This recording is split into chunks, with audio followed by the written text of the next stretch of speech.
그러면 오늘은 이 여호수아가 이제 제사장들과 함께 이 말씀을 선포를 합니다. 무슨 말씀을 선포했냐 이것을 보려고 합니다. 그리고 이 말씀을 선포할 때 백성들이 아멘으로 크게 화답을 하게 되거든요. 그러니까 오늘 여기 100만 명 인원의 숫자가 아멘을 칠 때 아마 그 산이 다 흔들렸을 텐데요. 여러분들도 제가 이 모세와 또 여호수아가 선포했던 것처럼 말씀을 선포할 때 아멘으로 화답하실 수 있기를 바랍니다. 준비가 되신 것 같습니다. 우리 신명기 27장 어떤 말씀이었는지 여기에 기록되어 있습니다. 신명기 구약 302페이지 신명기 27장 15절입니다. 제가 주보에도 오늘은 칼럼 글을 쓰지 않고 거기에도 어떤 말씀을 선포했는지 기록했으니까요. 성경책이나 주보의 그 칼럼 글란을 보시면 되겠습니다. 지금 이제 신명기 27장, 28장, 29장까지 굉장히 긴 구절을 계속 모세가 이렇게 선포하라고 이미 가르쳤던 것이고 여호수아가 제사장들과 함께 말씀을 선포했던 것입니다. 거기에는 이 하나님의 말씀을 따라야 된다. 그리고 이것을 따르면 복을 받고 따르지 않으면 저주가 임할 것이다. 이게 굉장히 길게 돼 있어서 제가 사실은 고민했습니다. 왜냐하면 여호수아가 했던 것처럼 저는 말씀이 그대로 이루어지기를 바라는 사람이기 때문에 그대로 하고 싶다. 이런 어떤 마음에 거룩한 욕심이 있었지만 우리가 예배 시간이 뭐 이걸 다 할 수 없으니까요. 오늘 그 중에서 조금 읽고 또 의미 있는 구절 찾아서 함께 은혜를 나누려고 하는데요. 먼저 선포했던 27장 15절부터 26절 끝절까지만 제가 한번 먼저 말씀드리면 여러분들이 아멘으로 화답하시는 겁니다. 15절입니다. 장색의 손으로 조각하였거나 부어 만든 우상은 여호와께 가증하니 그것을 만들어 은밀히 세우는 자는 저주를 받을 것이라 할 것이요 모든 백성은 응답하여 아멘 할지니라. 지금 조성은 목사이지만 여호수아가 서 있다고 생각을 하시고 여러분들도 이 말씀을 잘 받아야만이 살 수 있다. 우리가 하나님의 이 약속의 말씀을 얻는 자가 복이 있다.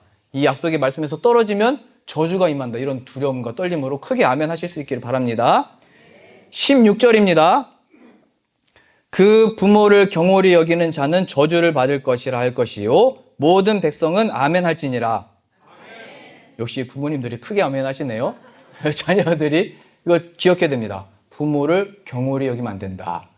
지금 이제 다 부정적인 표현으로 되어 있는데요. 본래는 그 십계명에는 부모를 공경하라 되어 있죠. 왜냐하면 하나님이 주신 관계이기 때문이다. 하나님과 아들과 딸의 관계는 하나님 아버지와 백성의 관계이기 때문에 마치 백성이 하나님을 모시고 높이고 섬기듯이 너희 자녀들도 너희 육신의 아버지를 잘 섬기고 봉양하고 섬겨라.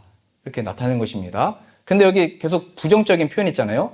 뭐뭐 하지 말아라. 그러면 저주가 임할 것이다. 이렇게 부정적인 표현은 사실은 좋지 않은 거지만 이 표현은 히브리식 표현으로 강조하기 때문에 그렇습니다.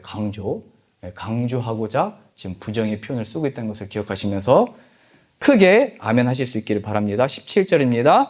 그 이웃의 지게표를 이제 앞에는 경계표라고 되어 있는데요. 옮기는 자는 저주를 받을 것이라 할 것이요 모든 백성은 아멘 할지니라. 네, 지게표, 경계표는 이제 가나안 땅에 들어갔을 때 12지파가 땅을 나눠 갔잖아요. 제비 뽑아서 나눠 가질 때 그 구역이 다 있습니다. 우리도 남한과 북한이 그 GOP 경계 근무를 쓰고 있잖아요. 그 DMZ가 있습니다. 나눠진 경계가 있는 것처럼 그 당시 때 우리 지파, 너희 지파 그 땅을 다 나누었는데 거기에 경계에서 경계표 뭐 바위 같은 걸 이렇게 세워놨다는 겁니다. 표시가. 그러니까 사람들이 자고 일어나면은 그 돌을 조금씩 옮겨놓은 겁니다. 1cm씩 옮기면 못 알아채겠죠. 그러니까 내 땅을 자고 일어나면 조금씩 없어지는 겁니다. 근데 다 자는 사이에 그걸 옮겨놓으니까 너희가 하나님께서 주신 것에 만족해라. 하나님이 뜻하셔서 지금 그 자리에 있는 것이고 그 경계를 하나님이 정하신 거니까 만족해야지. 몰래 나와가지고 그 땅 옮기지 말아라. 무슨 땅 따먹게 하는 것도 아니고 하나님이 정하신 것 지켜라. 이런 말씀입니다. 18절입니다. 소경으로 길을 잃게 하는 자는 저주를 받을 것이라 할 것이요 모든 백성은 아멘 할지니라. 네. 앞을 보지 못하는 자를 너희가 인도해라. 그 하나님이 눈 보지 못하는 자, 또 듣지 못하는 자, 마음이 강팍한 자들을 하나님이 불쌍히 여겨주셔서 눈을 뜨게 해주시고 귀가 열려주게 해주시고 하나님의 이 선하신 길을 걷게 해주셨잖아요. 그것처럼 늘 육신의 연약함으로 인하여 걷지 못하는 자, 보지 못하는 자, 어려움 당한 자들을 볼 때마다 나를 살리신 하나님을 기억함으로 도와주라. 이런 긍정적인 의미를 가지고 있습니다. 19절입니다. 객이나 고아나 과부의 송사를 억울케 하는 자는 저주를 받을 것이라 할 것이요 모든 백성은 아멘 할지니라. 약한 자를, 나그네를 무시하지 말아라 얘기입니다. 소자에게 한 것이 저 작은 자 하나에게 한 것이 나에게 한 것이니라 예수님이 말씀하셨죠. 그러니까 우리의 삶은 다 내가 어떤 무시할 사람이 따로 있는 게 아니고 내가 잘 보여야 되는 사람이 따로 있는 게 아니고 좋은 사람이든 나쁜 사람이든 힘이 센 사람이든 연약한 사람이든 다 하나님 앞에 주어진 나의 삶이라는 것을 기억해라. 이런 의미입니다. 그래서 누구를 대하든지 주께 대하듯 하라는 거죠. 우리 20절부터 23절은 제가 한 번 읽겠습니다. 계모와 구합하는 자는 그 아비의 하체를 드러내었으니 저주를 받을 것이라 할 것이요 모든 백성은 아멘 할지니라. 무릇 짐승과 교합하는 자는 저주를 받을 것이라 할 것이요 모든 백성은 아멘 할지니라. 그 자매 곧 그 아비의 딸이나 어미의 딸과 구합하는 자는 저주를 받을 것이라 할 것이요 모든 백성은 아멘 할지니라. 장모와 구합하는 자는 저주를 받을 것이라 할 것이요 모든 백성은 아멘 할지니라. 예, 그 육신적인 성적인 관계를 맺지 말아야 되는 관계들을 다 정확하게 기록을 했습니다. 이게 모든 이 세상의 법도 이 성경의 말씀에 근거하여 이 보편적인 법이 세워지게 되어졌는데요. 이 모든 일들을 기록하신 이유는 분명합니다. 하나님께서는 하나님을 떠난 백성에 대하여 음녀라, 창녀라, 간음을 행한 자라 이렇게 표현을 하셨습니다. 그래서 모든 관계와 육신적인 관계도 너희의 뜻대로, 너희 원하는 대로 하지 말고 하나님이 허락하신 관계 안에서 순종함으로 행해라. 그것이 바로 너희와 나의 영적인 관계에 있어서 굉장히 중요한 것이다. 하나님이 그들의 자녀들을 또 집 나간 이 아내들을 받아준 것처럼 너희들도 너희 육신과 마음을 지켜서 하나님의 뜻하시는 대로 관계를 가지고 소중히 여겨라. 다른 사람들을 해하지 말아라. 영적인 간음을 행하지 말아라. 이런 의미들이 다 담겨져 있는 것입니다. 하나님이 우리들에게 주어진 본성들 있죠. 그 본성들을 우리 원하는 대로 막 쓰면은 그게 다 죄가 되는 겁니다. 하나님이 원하시는 모습대로 하나님이 뜻하시는 대로 사용할 때만이 합하게 되는 것입니다. 그런데 과거에는 이렇게 짐승과 같이 살았다는 거예요, 인간이. 그러나 너희는 이 짐승들이 아니라 나의 이 생기, 나의 이 거룩함으로 구별된 백성이니까 구별되어지도록 거룩하게 행해라. 이렇게 말씀하신 것입니다. 24절입니다. 그 이웃을 암살하는 자는 저주를 받을 것이라 할 것이요 모든 백성은 아멘 할지니라. 뭐 당연한 얘기죠. 지금도 이렇게 살인을 저지르면 안 되잖아요. 이게 하나님의 법에 이렇게 기록되어진 것입니다. 이 법을 지킴으로 인해서 나도 이웃을 지키는 것이고 내 이웃들도 이 법을 지켜서 내 생명을 지키게 되는 거죠. 그러니까 나도 지키고 이웃들도 다 지키는 법이 될 때 온전하게 서로를 지키는 법들이 되는 것입니다. 그런데 과거에는 힘세면 그냥 밀쳐서 죽였던 겁니다. 마치 그 아벨이라고 하는 자가, 가인이라고 하는 자가 그 동생 아벨을 그냥 밀쳐서 죽였듯이 열받아서 죽였잖아요. 하나님이 왜 내 동생의 재산은 받고 내 재산은 왜 안 받은 거냐면서 밀쳐서 죽여버렸습니다. 그리고 그 가인이 그 하나님께 또 쫓겨냄을 당해서 성을 쌓았을 때 그곳에서도 막 이게 죽이는 일을 막 그냥 했습니다. 지금도 이 살인의 죄가 계속 있잖아요. 그러니까 하나님이 지으신 생명을 너희가 손대지 말아라. 하나님이 지으신 것이니까 하나님을 경외해야 된다. 너희 마음과 너희 뜻대로 힘이 있다고 막 쓰면 안 되는 것이다.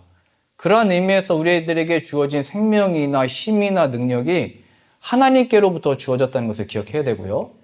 만약 힘이 더 센 사람이 있으면 책임이 더 큰 겁니다. 달란트 비유로 들자면 다른 사람이 없는 나에게 어떤 은사가 있다. 아니면 나는 진짜 체력이 끝내준다. 나는 뭐 며칠 밤을 앉아도 눈을 이렇게 크게 뜰 수도 있고 나는 정말 장사와 같다. 이렇게 자랑하라고 주신 게 아니고 그러면 그 힘과 체력으로 주님을 더 열심히 찾아야죠. 주님의 일로 더 열심히 선교도 나가야죠. 근데 그렇게 쓰지 않잖아요, 우리가. 그 마지막 날에 매를 많이 맞을 거다 이렇게 말씀하셨습니다. 그러니까 지옥에 간다고는 말씀 안 하셨고 내가 준 능력인데 또 어디다 다 쓰고 온 거냐. 너는 매 맞고 천국 들어간다. 근데 매를 어떻게 맞는지는 저도 잘 모르겠습니다. 그 여튼 하나님이 말씀하셨으니까 하나님이 힘과 체력과 물질과 뭐 주셨을 때 그 주님 것이니까 주님 뜻대로 사용하여 주옵소서. 그렇게 드려야 되는 겁니다. 그게 아니라 나의 생명을 위해서 이렇게 막 사람을 해하고 밀치고 마음속으로 이렇게 죽이는 일이 일어나면 안 되겠죠. 25절 뭐 의미가 비슷합니다. 무죄한 자를 죽이려고 뇌물을 받는 자는 저주를 받을 것이라 할 것이요 모든 백성은 아멘 할지니라. 나도 살인할 마음은 없었지만 누군가를 마음속으로 해하려고 하는 마음은 없었지만 돈을 받으면 눈이 어두워지죠. 뭐 이렇게 뇌물을 받으면 그래서 공무원들 지금 3만 원인가요? 그 이상으로 밥을 얻어먹으면 안 되잖아요. 그러니까 눈이 어두워지면 안 되는 겁니다. 우리가 물질로 인해서 눈과 마음이 어두워지면 안 되고 하나님을 경외함으로 행동해라. 26절 마지막입니다. 이 율법의 모든 말씀을 실행치 아니하는 자는 저주를 받을 것이라 할 것이요 모든 백성은 아멘 할지니라. 지금 이렇게 간략하게 나와 있지만요, 여기에 나와 있지 않은 모든 율법의 말씀이 또 있고요. 그리고 잘 아는 뭐 십계명으로 요약을 할 수가 있습니다.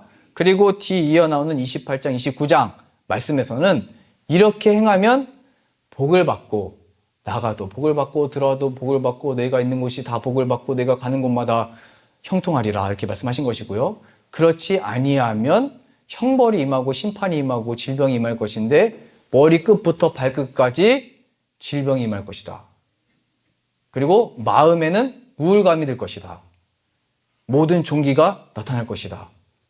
무좀, 치질 뭐 다 있습니다. 다 기록되어 있습니다. 뒤에. 차마 제가 이거 읽기가 좀 그렇습니다. 여러분들이 시간 되실 때 한번 읽어보시고요. 나중에 이 신명기 강의할 때 제가 한번 설명은 다 의미를 설명을 드리겠습니다. 그래서 오늘은 이 말씀들을 우리들에게 주셨는데 이 중에서 가장 근본이 되고 가장 그 죄의 본질적인 그 내용을 다루려고 하는데요.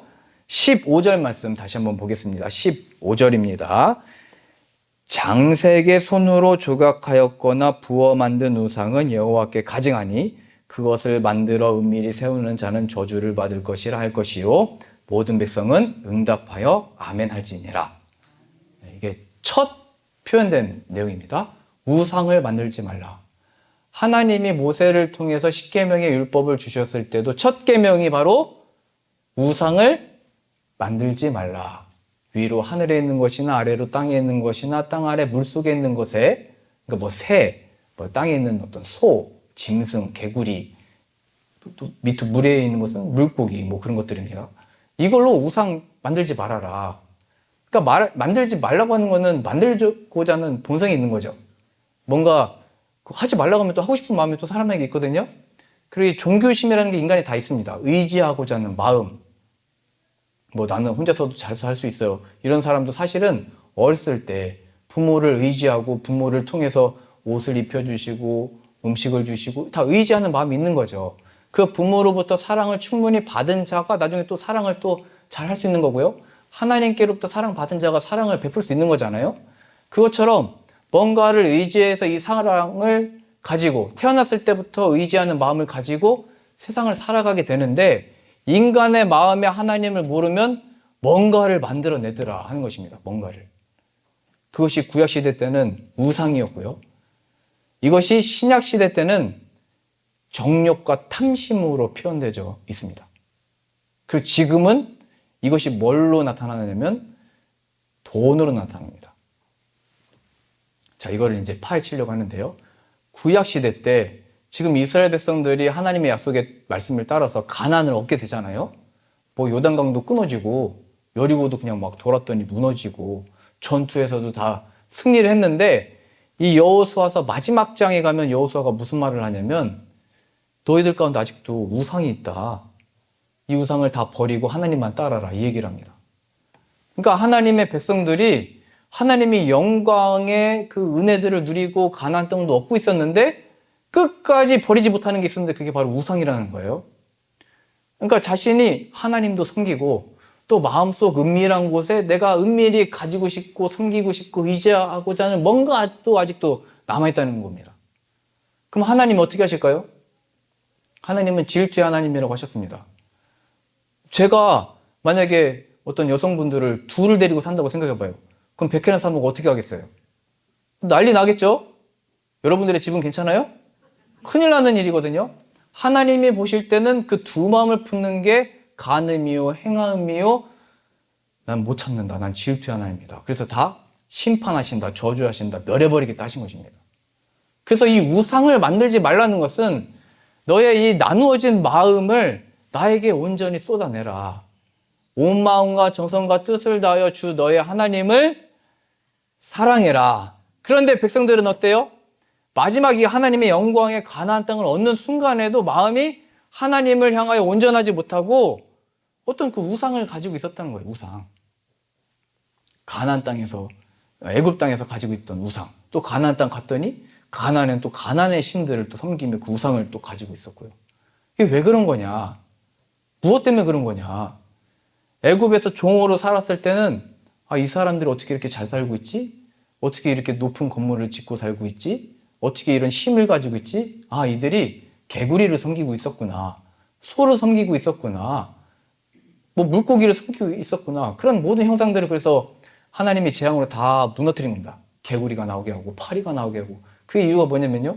그들이 섬겼던 그 신들을 다 끄집어내서 다 부셔버린 겁니다. 재앙을 내려버리시는 겁니다.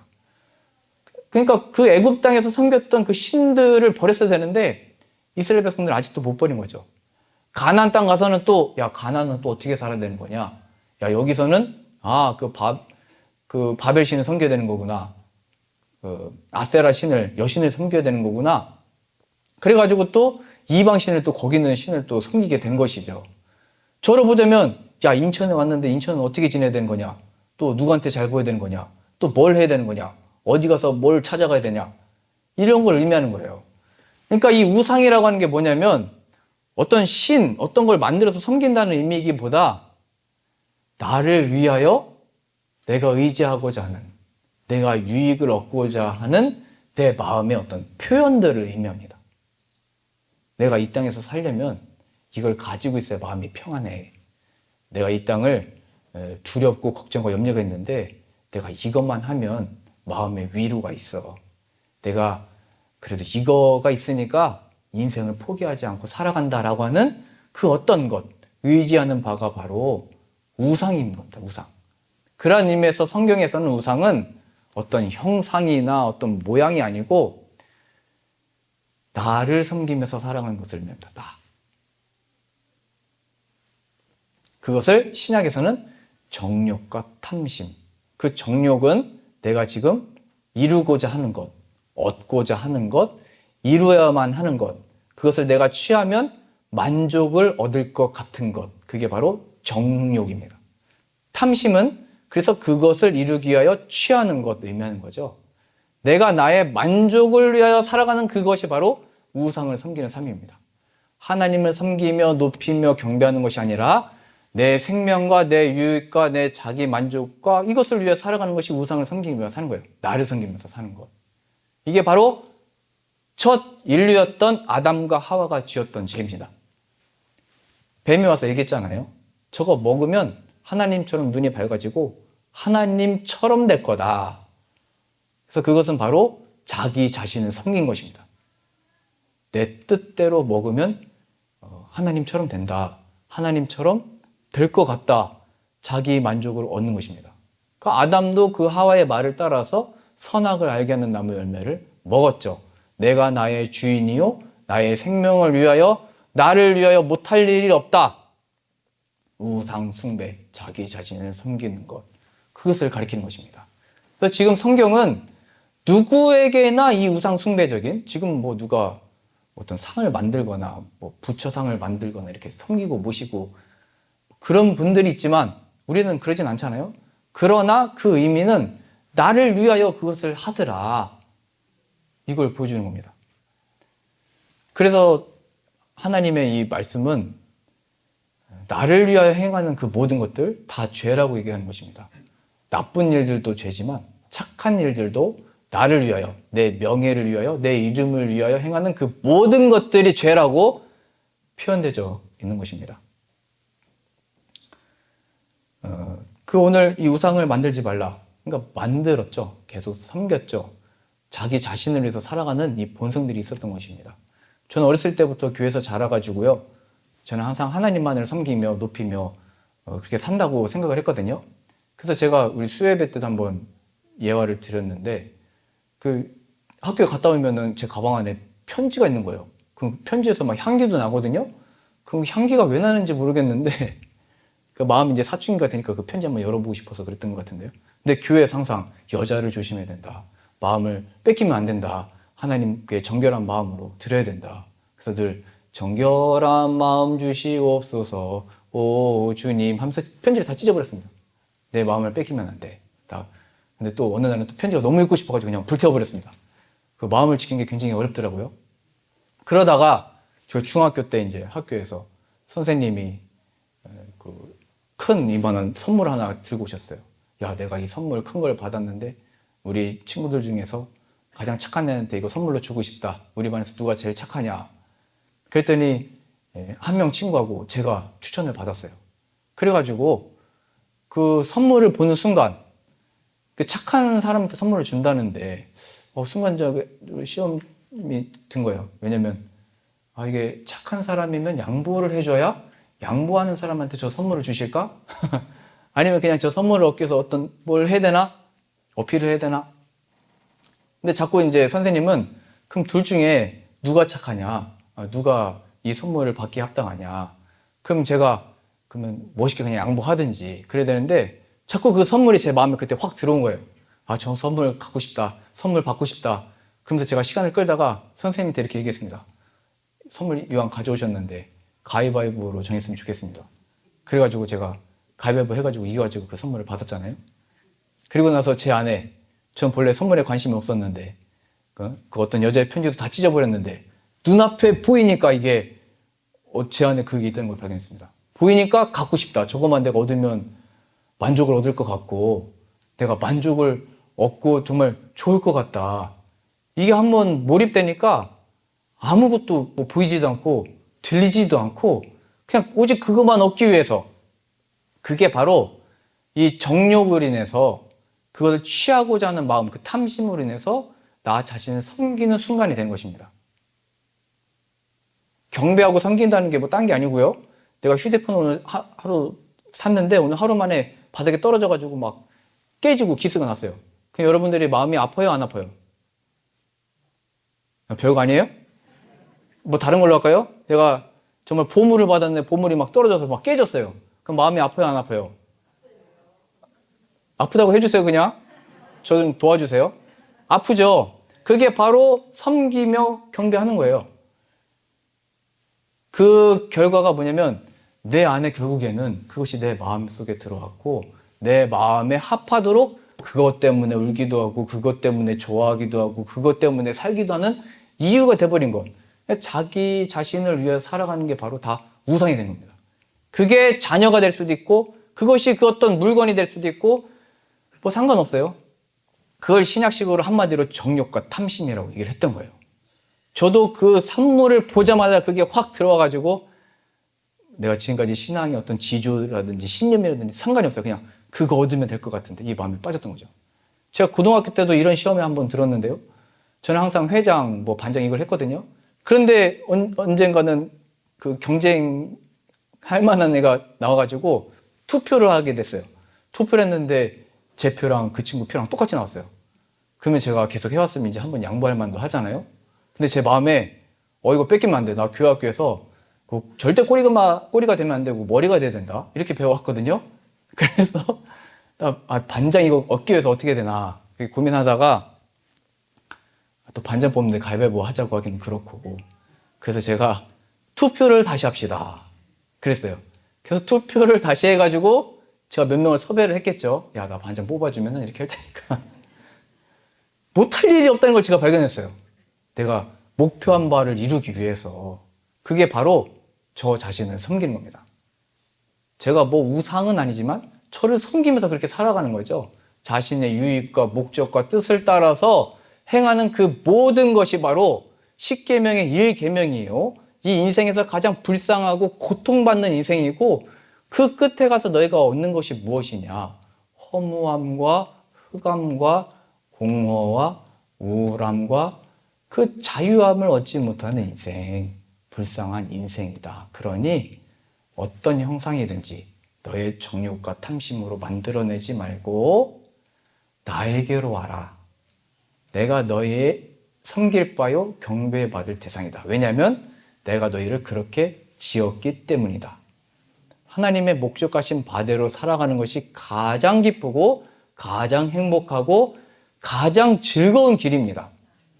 그래서 이 예배 시간에 말씀을 통하여 하나님의 찬양 시간의 은혜를 못 받으면요, 그 어디 가서도 그 기쁨을 얻을 수가 없고요, 그 어디 가서도 행복을 찾을 수가 없습니다.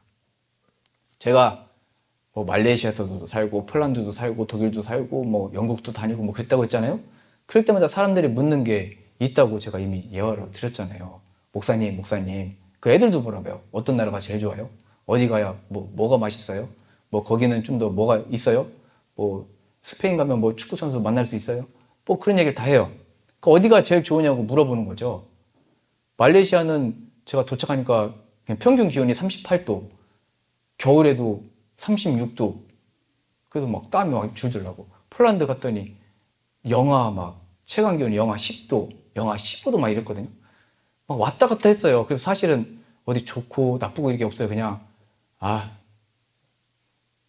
괜히 왔나? 이런 마음이 들었는데, 근데 하나님이 가라고 하시니까 다 간 거예요.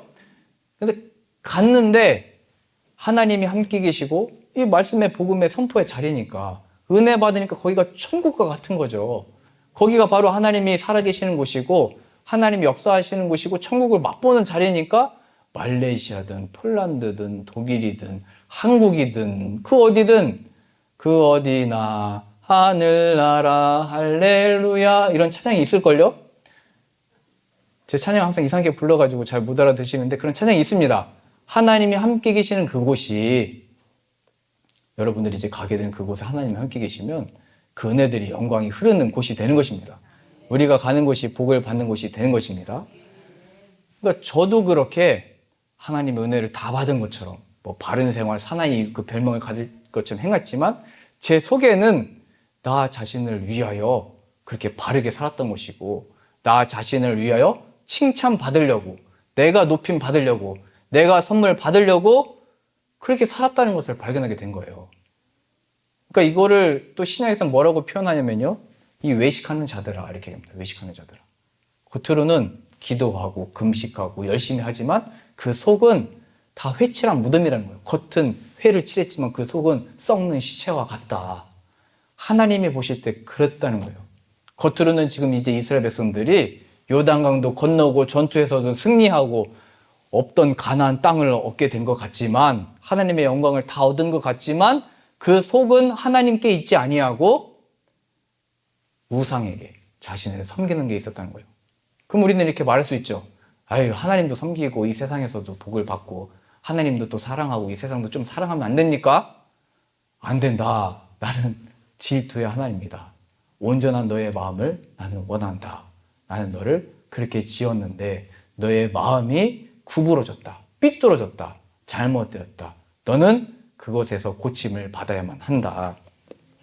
우리 요한일서 1장 찾아보겠습니다. 요한일서 신약 389페이지 2장입니다. 요한일서 2장 15절부터 17절입니다. 신약 389페이지, 신약 389페이지 요한일서 2장 15절부터 보겠습니다. 제가 읽어드립니다. 이 세상이나 세상에 있는 것들을 사랑치 말라. 누구든지 세상을 사랑하면 아버지의 사랑이 그 속에 있지 아니하니. 그러니까 둘 중에 하나라는 거예요. 하나님을 사랑하든지 세상을 사랑하든지밖에 없다. 좀 더 무섭게 얘기하면 하나님의 종이든지 마귀의 종이든지 둘 중에 하나밖에 없다. 중간지대는 없습니다. 예수님을 믿는 자이든지 믿지 아니하는 자이든지, 하나님의 천국으로 드림을 받는 자이든지 영원한 영벌에 떨어지는 지옥에 가는 자이든지, 둘 중에 하나밖에 없는 거예요. 그래서 두 마음을 품는 자는 아니라는 거예요. 예수 그리스도 안에서 순결하게 하나님이 두 마음 품었던 자들을 이제 어떻게 고쳐 나가시느냐, 이게 바로 성경의 다 이야기들입니다. 나도 두 마음이 있는데, 나도 하나님도 사랑하고, 나 뭐 자녀도 사랑하고, 내 마음에 있는 거 많이 있는데, 그럼 어떻게 하라는 거냐? 회개해라. 살려달라고 해라. 그 마음 내가 못 고친다. 그건 타고난 너의 본성인데 그 정욕과 탐심을 내가 어떻게 못한다. 그러니 하나님께로 나아가 고쳐냄을 받아라. 그래서 하나님께 나아갈 때 고쳐냄을 받는 것을 거듭남이라고 합니다. 다시 태어난다. 다시 새롭게 지음을 받는다. 새 피조물이다. 이렇게 얘기를 하는 거거든요. 그래서 이 율법은 우리의 죄가 무엇인지를 드러내는 거예요.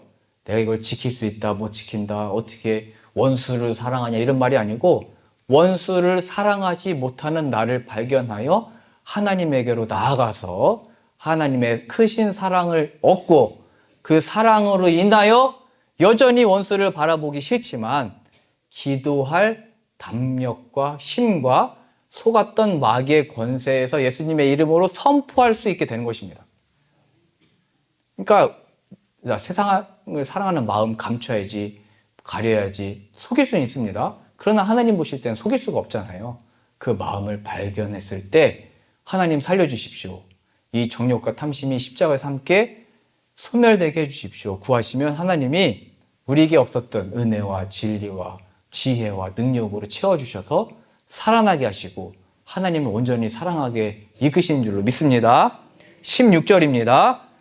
이 세상에 있는 것들은, 이는 세상에 있는 모든 것이 육신의 정욕이요 안목의 정욕이요 이생의 자랑이니 다 아버지께로 온 것이 아니요 세상으로 나타난 것이다.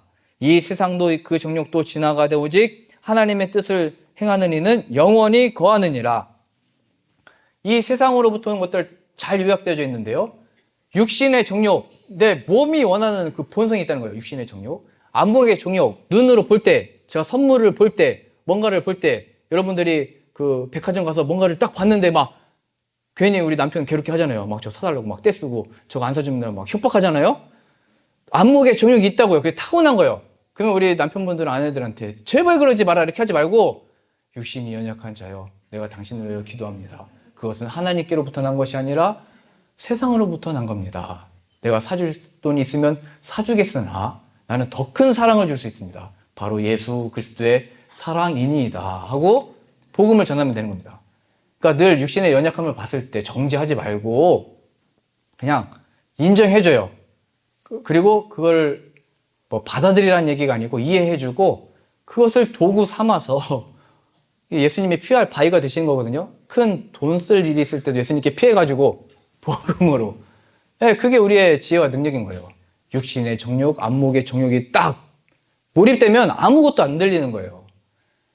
하나님이 그렇게 선지자들을 보내고 하나님이 그렇게 경고를 해도 이스라엘 백성들이 돌이키지 않는 이유가 자신의 정욕과 탐심에 매이면은 보이는 게 없는 거거든요. 오직 그것만 보이는 거예요. 그게 해결만 되면, 또 그것만 성취가 되면, 성공만 하면 다 될 것처럼 속는 거예요. 세상으로부터 온 그 행복이 거기로부터 올 거라고 속는 거라고요. 그래서 아담과 하와가 그걸 먹어버린 그 죄가 우리 안에도 있는 거예요. 그래서 하나님이 믿음의 첫 조상이었던 아브라함에게도 그의 평생의 간증이요 평생의 자랑이 될 만했던 이삭을 바치라고 그러잖아요. 그게 제일 이게 어떻게 보면 나쁜 사람들이 그러잖아요. 우리 부모님들도 우리 자녀들한테 막 뭐 선물 줬다가 말 안 들으면 다시 뺏는다. 또 그렇게 하면 또 다시 가져간다. 용돈 안 준다. 이게 나쁜 건데 어떻게 보면 하나님도 이삭을 주셨으면 이제 잘 해봐라 이렇게 되는데 다시 내놓으라고 하시잖아요. 그 이삭을 바치라. 그 왜 그런 거냐면 아브라함의 간증과 그의 자랑과 자신의 어떤 신앙의 설명이 이삭이 있어야 간증하고 다닐 거 아니에요. 이삭이 있어야 좀 자랑 좀 하고, 하나님이 나에게 복을 주셔서 75세 때 약속을 받아가지고 100세 떠든 아들이다, 이런 아들이 어디냐, 기적이다 하면서 좀 간증하고 다니고 집회하러 다니고 뭔가 하나님을 높이면서 찬양해야 될 거 아니에요. 자신의 신앙의 믿은 잘 이유가 이삭인데 그 이삭을 바치라고 하잖아요. 근데 그러니까 자녀도 우상이 될 수 있다는 거예요. 그래서 하나님이 이삭을 바쳐라. 그것은 뭐 아브람처럼 뭐 매가지고 제단을 이렇게 드리라는 얘기가 아니고, 주시는 이도 하나님이시고 거둬가시는 이도 하나님이시고 그 생명이 이삭이 하나님 것이니 하나님께 드려라. 너의 간증은 이삭이 아니라 이삭을 주신 하나님이다. 그래서 이 우상에서 벗어나는 길은, 나의 정욕과 탐심에서 벗어나는 길은 하나님을 섬기는 것입니다. 우리 속에 헛된 것, 어둠, 우울함, 우리 안에는 어떤 괴로움들, 어려움들, 이 우상 섬기는 것, 이 본성이 있는 것을 없애려면 하나님이 오셔야만 떠나갈 수 있는 거예요. 이 어둠을 우리가 어떻게 못 없앤다니까요? 시기하고 미워하고 질투하는 이 기질 태어난 것은, 그 사람 왜 이렇게 저러냐, 그렇게 할 일이 아니라 그냥 그렇게 태어난 거잖아요. 그러니까 불쌍히 여겨주시면서 기도할 수 있는 거예요. 하나님이 함께 계셔야 그 은혜와 영광과 그 빛의 진리가 임해야 그것들이 물러갈 수 있습니다. 그러니 날마다 은혜로 채워주십시오, 이렇게 구할 수 있는 거죠. 그러니까 아브람도 우상 섬기면서 이 이삭을 통해서 우상이 될 뻔했는데 하나님이 바치라고 한 거예요. 그러니까 하나님 우리들에게 뭔가 내놔라, 뭐 달라, 뭐 이렇게 나쁘게 하시는 게 아니고 우리는 더 좋은 선택을 하는 거예요. 그게 하나님을 택하는 것이고요, 하나님의 은혜 얻기를 바라는 것이고요, 하나님이 진짜라는 것을 아는 사람만이 할 수 있는 거예요. 그게 바로 헌금이고, 그게 바로 시간을 구별하여 드리는 기도 시간이고, 이렇게 주일날 쉬고 싶은 날 나와가지고 예배 드리는 거잖아요. 피곤한 몸을 이끌고 나와서 너는 주님의 것이다 하는 믿음으로 나오게 된 거라고요.